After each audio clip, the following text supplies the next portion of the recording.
வணக்கம் நண்பர்களே, welcome to our channel. இன்றைக்கி நாம் இந்த வீடியோவில் என்ன பார்க்க போகிறோம்னா, சப்ஸ்கிரைபர் 2 பேர் கேட்ட அவங்களோட கேள்விக்கான பதில் தான் பார்க்க போகிறோம். ஃபஸ்ட்டு நான் நேற்று ஒருத்தருக்கான வீடியோ போட்டிருந்தேன். அவர் சேவல் எடுத்திருக்காரு. அது அங்கே அவங்கக்கிட்ட காமிச்ச சண்டை இங்கே காமிக்கலன்னு சொன்னார். நான் அவர்கிட்ட கேட்டேன், அவர் சண்டை வச்சு பார்த்து எடுத்தீங்களான்ட்டு. பட் நான் சண்டை வச்சு பார்த்து எடுக்கலன்னு சொல்லியிருந்தார். என்னோடய கணிப்புப்படி அவர் அதோட சண்டை வீடியோ பார்த்துருப்பார். அவங்க சண்டை வச்சு வீடியோ அனுப்பியிருப்பாங்க. அதை பார்த்து தான் எடுத்திருப்பாருன்னு நினைக்கிறேன். பட் எனக்கு கரெக்டாக தெரியல. அப்படி எடுத்திருந்தீங்கன்னா இந்த ஃபீல்டில் விற்கிறவங்க எப்படியெல்லாம் ஏமாத்துறாங்கிறத பற்றி இந்த வீடியோவில் நம்ம பார்க்கலாம். ஃபஸ்ட்டு இந்த ஆன்லைனில் வாங்குறதுனா, ஆன்லைனில் நிறையா ஸ்கேம் போயிட்டுருக்கு. இப்போது நல்ல நல்ல செல்லர் நேம்லேயே நிறைய ஐடி இருக்கும் ஃபேஸ்புக்கில். அவங்க ஒட்டுக்கா 4 சேவல் 5 சேவல் எங்கே இருந்தால் அது ஆன்லைன்லேருந்து இமேஜ் எடுத்துருவாங்க. நல்ல குவாலிட்டியான சேவல் இமேஜ் எடுத்து போட்டு அவங்க டீட்டெயில் எல்லாமே கொடுத்து உங்களுக்கு ஃபேஸ்புக் குரூப்பில் போஸ்ட் பண்ணிடுவாங்க. இப்போ நம்ம ஆளுங்க கூட பரவாயில்ல, கொஞ்சம் உஷாராக இருக்காங்க. இப்போ இந்த நார்த் இந்தியன் பார்ட்டிஸ்லாம் பார்த்திங்கன்னா அவங்களுக்கு யார் ஃபேக்கு யார் ரியல்னு தெரியாது. அதுவும் இல்லாமல் உங்களுக்கே தெரியும், இப்போ ஒரு சேவல் நம்ம 2000 ஒரு 1500 2000 கொடுத்து எடுக்கிறோன்னா, அந்த காலம் மாதிரி எடுக்கிறோம்னா நமக்கு அந்த 1500 2000 ஏமாந்து போனாலும் கொஞ்சம் தான் கஷ்டமாக இருக்குமே தவிர ரொம்ப வருத்தப்பட மாட்டோம். பட் இப்போ ஒரு சேவலோட விலை நல்ல சண்டையில் நல்ல குவாலிட்டியில் வேணும்னா கேரண்டியாக 15,000 20,000 எல்லாமே சேவல் எடுக்க முடியாது. இப்போது அந்த மாதிரி அமௌண்ட்லாம் பார்த்திங்கன்னா இந்த நார்த் இந்தியன்ஸ் தான் மோஸ்ட்லி உடனே அட்வான்ஸுங்கிற பேரில் 10,000 12,000 போட்டுருவானுங்க. ஸோ அவனுங்க இந்த மாதிரி ஆளுங்களுக்கு அட்வான்ஸை போட்டுருவானுங்க. அட்வான்ஸை போட்டதுக்கப்புறம் இந்த மாதிரி செல்லர்ஸ் அவங்கள திருப்பி காண்டாக்ட் பண்ண மாட்டாங்க. அவங்கள பிளாக் பண்ணிட்டு ஐடி டெலீட் பண்ணிட்டு போயிடுவாங்க. இந்த மாதிரி ஒரு ஸ்கேமும் இந்த ஆன்லைன் சேல்ஸ் பிளாட்ஃபார்மில் போயிட்டுருக்கு. இதுக்கடுத்து பார்த்திங்கன்னா இன்னொரு ஸ்கேமும் போயிட்டுருக்கு. இப்போ உங்களுக்கு ஒரு வீடியோவில் ஒரு சேவல், அந்த சேவலை ஃபோட்டோ மட்டும் போட்டுருவாங்க. அதுக்கப்புறம் சண்டை வீடியோ பார்த்திங்கன்னா சண்டை வச்சு ஒரு வீடியோ அந்த பிளாட்ஃபார்மில் அப்லோட் பண்ணியிருப்பாங்க. இல்லை நீங்கள் கேட்டிங்கன்னா சண்டை வீடியோ கொடுப்பாங்க. வீடியோ அந்தளவு கிளாரிட்டியாக இருக்காது. நீங்கள் இந்த சேவலோட சண்டை தான் போல், சேவல் நல்லா சூப்பராக சண்டை செய்யுதுன்னு சொல்லிட்டு காசு கொடுத்து சேவலை வாங்கிடுவீங்க. நீங்கள் வாங்கிட்டு இங்கே சண்டை வச்சு பார்த்தா சேவல் நீங்கள் எதிர்பார்க்குற சண்டையை போடாது. நீங்கள் திருப்பி அவங்ககிட்ட கேட்கும்போது அவங்க உங்கள் கட்டுத்தரையில் உங்கள் கட்டுத்தரைக்கு மாறினங்காட்டி சேவல் சண்டை போடலைங்க, நீங்கள் ஆப்போசிட்டில் வைக்கிற சேவல் எங்கள் சேவலுக்கு ஈக்குவலாக இருந்திருக்காது, அதனால் சண்டை போடலைங்க, அப்படி இப்படின்னு போய் சொல்லிடுவாங்க. இது ஒரு ஸ்கேம் போயிட்டுருக்கு. இதுக்கடுத்து பார்த்திங்கன்னா இன்னொரு பெரிய ஸ்கேம்னு பார்த்திங்கன்னா, அந்த சேவல் நல்ல செல்லர்ஸே பார்த்திங்கன்னா சேவல் ஃபோட்டோ போட்டுருவாங்க.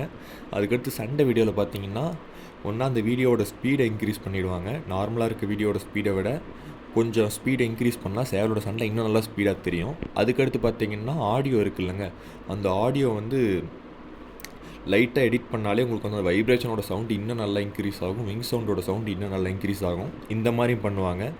இது ஒரு ஸ்கேமு. இது நம்ம கொஞ்சம் வீடியோ நல்லா உத்து கவனித்தோம்னா கண்டுபிடிச்சிடலாம். இந்த மாதிரி ஏமாத்துகிற ஒரு குரூப்பும் இருக்குது. இதுக்கடுத்து இன்னொரு ஸ்கேம் என்னென்னு பார்த்தீங்கன்னா, இப்போ சேவலுக்கு சண்டை வைக்கும் போது நிறைய பேருக்கு தெரிஞ்சிருக்கும் இந்த ஃபீல்டில் இருக்கவங்களுக்கு. அந்த சேவலுக்கு நம்ம நீங்கள் லைட்டாக சரக்கு ஊற்றி விட்டு சண்டை வச்சிங்கன்னா சேவலோட சண்டை இன்னும் அதிகமாக இருக்கும், கண்ணா பின்னால் அடிக்கும். ஸோ அந்த மாதிரி ஏமாற்றி அந்த மாதிரி சண்டை வச்சு விற்கிறவங்களும் இருக்காங்க. இது ஒரு டைமில் பார்த்திங்கன்னா இது கரூர் சைடில் அதிகமாக நடந்துகிட்டு இருந்துச்சு. அதனால் நிறைய பேர் கரூர் சைடில் சேவல் வாங்குறதே நிறுத்தினாங்க. இப்போது அந்த பழக்கம் குறைஞ்சிருக்குன்னு நினைக்கிறேன். ஆனால் இப்போவுமே நீங்கள் மேட்ச்சில் பார்த்தீங்கன்னா நிறைய பேர் அவங்க சேவலை கண்டிப்பாக சரக்கு ஊற்றிருப்பாங்க. சரக்கு ஊற்றின சேவல் மேட்ச்சில் வைக்கக்கூடாது, அதான் ரூல்ஸு. ஏன்னா அந்த சேவல் கண்ணா பின்னு அடிக்கும். அது எப்படி அடிக்கும்னு நம்மளால் கேரண்டியாகவே சொல்ல முடியாது. அதனால் எப்போவுமே மேட்ச்சில் கட்டுறதுக்கு முன்னாடி 2 ஜாக்கியுமே சேவலை வாங்கி பார்த்துட்டு தான் கட்டுவாங்க. ஏன்னா கத்தியில் ஏதாவது விஷம் இருக்கா, இல்லை சரக்கு ஊற்றிருக்காங்களா, இல்லை ஏதாவது மெடிசன் எடுத்திருக்காங்களா, அந்த மாதிரிலாம் பார்த்துட்டு தான் மேட்ச்சை இறக்குவாங்க. இப்போ அந்த சரக்கு ஊற்றுற பழக்கம் பார்த்திங்கன்னா நமக்கு நார்மலாக இந்த சேல்ஸ் பேஜ்லேயே வந்துருச்சு. ஊற்றி வச்சா சேவல் நல்ல சண்டையாக இருக்குது. அதனால் நீங்கள் பார்க்கும்போது உங்களுக்கு சூப்பராக தெரியுது, நல்ல செல்லுன்னு சொல்லி நீங்கள் எடுத்துருவீங்க. இதுக்கடுத்து இன்னொரு ஸ்கேம் பார்த்திங்கன்னா, ஆப்போசிட்டில் வைக்கிற சேவல் இருக்குல்ல, அதை டம்மி சேவலாக வச்சுருவாங்க. இந்த சேவல் ஒரு நெஞ்சு மட்டும் பறக்குதுன்னா நம்ம நியாயப்படி அதுக்கு ஆப்போசிட்டில் வைக்கிற சேவல் நெஞ்சு மட்டும் பறக்கிற சேவல் தான் ஜோடிக்கணும். ஆனால் அப்படி பண்ண மாட்டானுங்க. ஆப்போசிட்டில் இருக்கிறது ஒரு ஸ்டாண்டிங் கோழியாக போட்டுருவானுங்க, இல்லை ஒரு வயிறு மட்டும் பறக்கிற மாதிரி ஒரு டம்மி கோழியாக போட்டுருவானுங்க. அது நல்லா கால் உதறாது. அது நம்ம சேவல் இப்போ விற்க போகிற அந்த சேவல் நல்லாவே கால் உதறலனாலும் அந்த ஆப்போசிட் சேவல் ஒழுங்காக கால் உதறாததுனால இந்த சேவல் நல்ல சண்டை இருக்க மாதிரி தெரியும். இப்படி ஒரு ஸ்கேம் போயிட்டுருக்கு. இதுதான் இந்த ஃபீல்டில் இருக்க ஸ்கேமு. ஸோ முடிஞ்சளவு நேரில் போய் எடுங்க, இல்லைனா நம்பிக்கையான செல்லர்ஸ்கிட்ட எடுங்க. நம்பிக்கையான செல்லர்ஸ்கிட்ட எடுக்கிறப்போ நமக்கு இந்த பிரச்சனை கிடையாது. ஏன்னா இந்த ஃபீல்டில் நம்பிக்கை தான் ரொம்ப முக்கியம். இதே நீங்கள் நேரில் போய் எடுக்கிறீங்கன்னா உங்களுக்கு வெல் அண்ட் குட், நீங்கள் சண்டை வச்சே பார்த்து எடுத்துக்கலாம். நீங்கள் எந்த சேவல் உங்களுக்கு அந்த சேவல் பிடிக்கலனாலும் வேறு சேவல் கூட வாங்கிக்கலாம். இந்த மாதிரி நிறைய நல்ல விஷயம் இருக்குது. அதனால் எடுக்கிறீங்கன்னா நேரில் போய் எடுங்க, இல்லை நம்பிக்கையான கட்டாளிங்கிட்ட இருந்து எடுங்க. இன்னொருத்தர் பார்த்தீங்கன்னா கேட்டிருந்தாரு, அவர் ஒரு வெடை வச்சுருக்காரு 8 மாதத்து கன்னி வெடை போல். அதை வந்து அவருக்கு இப்போ ப்ரீடிங் போடுற விருப்பம் இல்லை ஏதோ சொன்னார். அவருக்கு ஏதோ ப்ராப்ளம் போல். இப்போ ப்ரீடிங் போட முடியாது, இட வசதி இல்லைன்னு சொன்னார். கட்டி வச்சுருக்கேன், இதனால் ஏதாவது ப்ராப்ளம் வருமானு கேட்டிருந்தாரு. இப்போ நீங்கள் அந்த வெடைக்கோழி கட்டி வச்சுருக்கிறதுனாலாம் எந்த ப்ராப்ளமும் வராது ப்ரோ. ஏன்னா வந்து நிறைய பேர் அந்த மாதிரி பண்ணுறாங்க. பட் வெடைக்கோழி கட்டி வைக்கிறதோட ஒரு ரிங்கேஜ்லேயோ இல்லை ஒரு கூண்டுலேயோ போட்டு வைக்கிறது பெஸ்ட்டு. ஏன்னா கால் வந்து இழுத்துக்கிச்சுன்னா, நரம்பு ஃபால்ட் வந்துருச்சுன்னா அப்புறம் காலை சரி பண்ண முடியாது. இல்லைன்னா நீங்கள் அந்த கயிறையே வந்து டெய்லியும் ஆல்டர்னேட்டிவாக காலை மாற்றிக்கிட்டே இருக்கணும், ஒரு நாளுக்கு ஒரு நாள். அந்த மாதிரி பண்ணிக்கலாம். இப்போ வெடையை கட்டி போட்டு வளர்த்தல என்ன பிரச்சனைனா, வெடை வந்து கொழுப்பு கட்டிடும். நம்ம வைக்கிற தீனி சரியா இல்லைன்னா கொழுப்பு கட்டிடுச்சுன்னா நம்ம அந்த கொழுப்பை கரைக்கிறதே ஒரு பெரிய வேலையாக போயிடும். என்னை கேட்டால் இப்போதைக்கு வெளிக்கட்டு தரையில் கொடுத்து வைங்க, இல்லைன்னா வந்து ரிங் கேஜில் போட்டு வச்சுட்டு தீனி அளவாக வைங்க. இப்போ நீங்கள் கட்டி வச்சிட்டிங்கன்னா கண்டிப்பாக அந்த வெடைக்கு வந்து தீனி வந்து அளவாக தான் வைக்கிற மாதிரி இருக்கும். அரிசி, கம்பு இது 2 மட்டும் கலந்து தீனி வைங்க. அதுவும் ஒரு அளவாக மட்டும் வைங்க, ரொம்ப அதிகமாக வச்சிடாதீங்க. ஏன்னா சேவலோட என்றைக்குமே வெடைக்கோழி தான் தீனி லோடு அதிகமாக அடிக்கும்.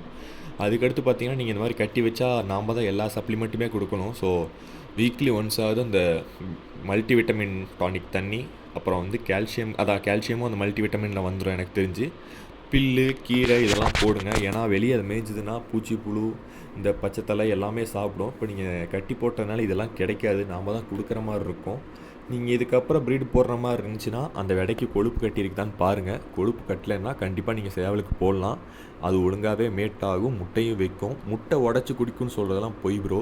இந்த முட்டை உடச்சி குடிக்கிற கோழிலாம் பார்த்தீங்கன்னா சின்ன வயசில் அந்த முட்டையை டேஸ்ட் பண்ணியிருக்கும், இல்லை வந்து உடஞ்ச முட்டையை குடிச்சு பழகி இருந்திருக்கும். அப்படி குடிச்சு பழகினா மட்டும்தான் எந்த கோழியாக இருந்தாலும் முட்டையை உடச்சி குடிக்குமே தவிர மற்ற எந்த காரணத்தினாலையும் முட்டையை உடச்சி குடிக்காது. இன்னொரு காரணம் இருக்குது, அந்த கோழிக்கு தேவையான சத்து கிடைக்கலனாலும் கண்டிப்பாக அந்த முட்டையை உடச்சி குடிக்கும்.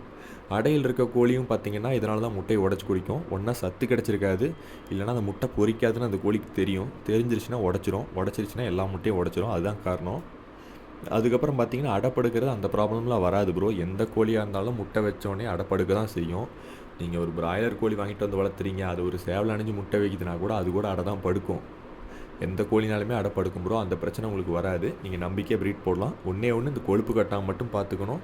கட்டி வச்சுருக்கீங்கன்னா அந்த பச்சைத்தலை இந்த மாதிரி கரெக்டான சப்ளிமெண்ட்லாம் கரெக்டாக கொடுத்துடணும், இல்லைனா வெடைக்கோழி வீணாக போயிடும். அதை மட்டும் பார்த்துக்கோங்க. தேங்க்ஸ் ஃபார் வாட்சிங். அதே மாதிரி வேறு ஏதாவது சந்தேகம் இருந்தாலும் கமெண்ட் பண்ணுங்கள், அதை பற்றி இன்னொரு வீடியோ போட்டுடலாம்.